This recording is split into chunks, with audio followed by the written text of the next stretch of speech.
लखनऊ की दोनों सरकारों को आपके वोट से बनाने में योगदान मिला है, आपका वोट मिला है, तब सरकार बनी है। और इसीलिए अयोध्या में भगवान राम का जो भव्य मंदिर का निर्माण हो रहा हुआ है, प्रभु राम विराजमान हो गए। 500 वर्षों की अद्भुत घटना घटित हुई है। और बहनों और भाइयों, 500 वर्षों की इस अद्भुत घटना के लिए 500 वर्षों में पहली बार प्रभु राम ने अपनी जन्मभूमि पर होली भी खेली है और अपना जन्मदिन भी मनाया है। पहली बार भगवान राम का सूर्य तिलक भी हुआ है। बहनों और भाइयों, यह अद्भुत घटनाएं कभी कभी घटित होती हैं और हमारी पीढ़ी सौभाग्यशाली है कि हम इस नए भारत में सब कुछ देख पा रहे हैं। और इसीलिए मैं आज आपके पास आया हूं आपसे कहने के लिए, ये नया भारत, ये नया भारत, बहनों और भाइयों, ये नया भारत केवल बोलता ही नहीं है, करके दिखाता भी है। भारतीय जनता पार्टी ने कहा था ना कि रामलला हम आएंगे, तब समाजवादी पार्टी के लोग राम भक्तों पर गोलियां चलाते थे ना, बोलते थे ना कि परिंदा भी पर नहीं मार सकता। इनके समय में अयोध्या में आतंकी हमला हुआ था ना, समाजवादी पार्टी के समय में क्या हालत थे प्रदेश के। हर तीसरे दिन दंगे होते थे, हर तीसरे दिन दंगे होते थे, अराजकता चरम पर थी, बेटी और व्यापारी सुरक्षित नहीं थे। गुंडागर्दी का आलम यह था कि प्रदेश में बेटियां पढ़ने के लिए अपने रिश्तेदारों के या छात्रों की छात्रावास में रहने के लिए मजबूर होती थी। बहनों और भाइयों, ये नया भारत है और नए भारत में आप देख रहे होंगे, नया उत्तर प्रदेश आज कहता है कि माफिया और अपराधी के लिए प्रदेश की धरती पर कोई जगह नहीं होनी चाहिए।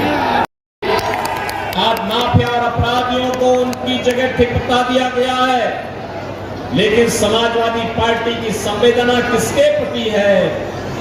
याद करिए, परम राम भक्त प्रदेश के पूर्व मुख्यमंत्री सर्वे कल्याण सिंह जी की मृत्यु होती है और कल्याण सिंह जी की मृत्यु होने पर समाजवादी पार्टी के राष्ट्रीय अध्यक्ष श्री अखिलेश यादव ने एक भी संवेदना के शब्द नहीं व्यक्त किए। इतना बड़ा नेता, पूर्व मुख्यमंत्री, पूर्व गवर्नर दिवंगत हो गए हैं, समाजवादी पार्टी उनके प्रति संवेदना व्यक्त नहीं करती। मुलायम सिंह जी की मृत्यु हुई थी, मैं स्वयं गया था, मेरे प्रदेश अध्यक्ष मेरे साथ गए थे, प्रधानमंत्री जी ने संवेदना व्यक्त की थी। एक सामान्य शिष्टाचार भी होता है, लेकिन यही अखिलेश यादव और यही समाजवादी पार्टी माफिया के मरने पर मातम मनाने के लिए गया था अभी हाल ही में, आपने देखा होगा।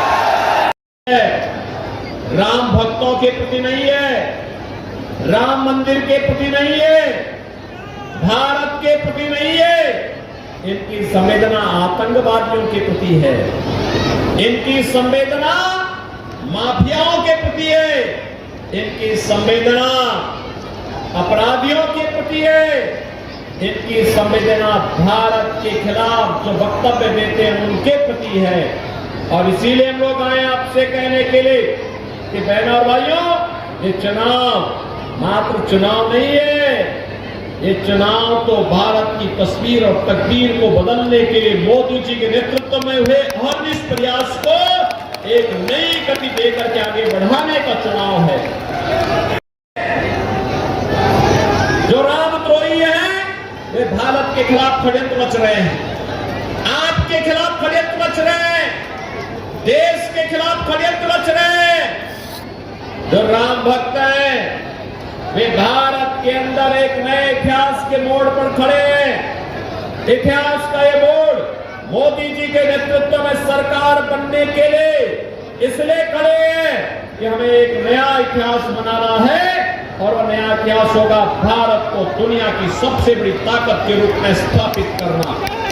एक विशाल भारत के लिए, एक आत्मनिर्भर भारत के लिए, एक विकसित भारत के लिए।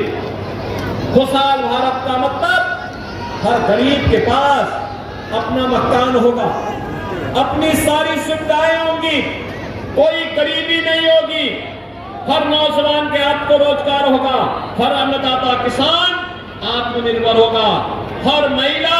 भाइयों, हम लोग श्री सुब्रत पाठक को लेकर के आपके पास आए हैं। ये आपके लोकप्रिय सांसद हैं और भारतीय जनता पार्टी ने फिर से अपना प्रत्याशी बना करके आपके बीच उतारा है। बहनों और भाइयों, श्री अखिलेश यादव कन्नौज संसदीय क्षेत्र से चुनाव लड़ रहे हैं और चुनाव वे इसलिए लड़ रहे हैं क्योंकि इंडी गठबंधन से कोई चुनाव लड़ने के लिए प्रत्याशी नहीं मिला। पहले एक को दिया, फिर उसका टिकट काटा, फिर दूसरे को मिला, मैदान छोड़ के भागा, फिर तीसरे को घोषणा की, वह भी मना कर दिया। जब कोई नहीं मिला तो अब कह रहे हैं मैं सेवा करना चाहता हूं। अरे सेवा जब था मौका तब तो किया नहीं, तब तो कन्नौज की इत्र में बदबू फैलाने का काम कर रहे थे, हर दूसरे दिन दंगा करवाते थे यूपी के अंदर, बेटी और व्यापारी की सुरक्षा के लिए खतरा पैदा कर दिया था, हर तीसरे दिन कर्फ्यू लगता था, गरीबों के हकों पर डकैती पड़ती थी और दंगाइयों को मुख्यमंत्री आवास पे बुला करके महिमा मंडन करने का कार्य करते थे। आज बहनों और भाइयों, ये नया भारत का नया उत्तर प्रदेश आज दंगाइयों से और कर्फ्यू कर लगाने वालों के साथ कैसे निपटता है, ये तो आप भी देख रहे होंगे। प्रदेश भर में कोई कर्फ्यू नहीं लगा, बेटी और व्यापारी सुरक्षित है और उत्तर प्रदेश विकास की मुख्य धारा के साथ जुड़ करके वन डिस्ट्रिक्ट वन प्रोडक्ट के माध्यम से हर जनपद की एक नई पहचान को वैश्विक मंच पर ले जाने का काम कर रहा है। बहनों और भाइयों, ये नए उत्तर प्रदेश में अपार संभावनाएं, नसीब संभावनाओं को आगे बढ़ाने के लिए ये डबल इंजन की सरकार आवश्यक है। दिल्ली में मोदी जी के नेतृत्व में नया भारत अब आत्मनिर्भर और विकसित भारत बनेगा और मोदी जी के नेतृत्व में उत्तर प्रदेश भारत की इकोनॉमी के ग्रोथ इंजन के रूप में अपनी पूरी भूमिका का निर्वहन करेगा। इस देश से हम सब आपके पास हैं और इसके लिए आपका आशीर्वाद भारतीय जनता पार्टी के प्रत्याशी को चाहिए। आज चुनाव प्रचार का अंतिम दिन है, सायंकाल 6 बजे चुनाव प्रचार बंद हो जाएगा। बहनों और भाइयों, मैं इसीलिए आपसे कहने के लिए आया हूं, श्री सुब्रत पाठक जी को चुनाव विजयी बना करके भेजेंगे। सभी लोग मुझे एक बार हाथ खड़ा करके बताओ, आश्वस्त करो। सभी लोग भेजेंगे, सहमत हैं? सभी लोग सहमत हैं? लेकिन मेरा एक काम करो, करेंगे? वह कार्य है, चुनावी सभा कुछ देर में संपन्न होगी। इसके बाद आज और कल घर घर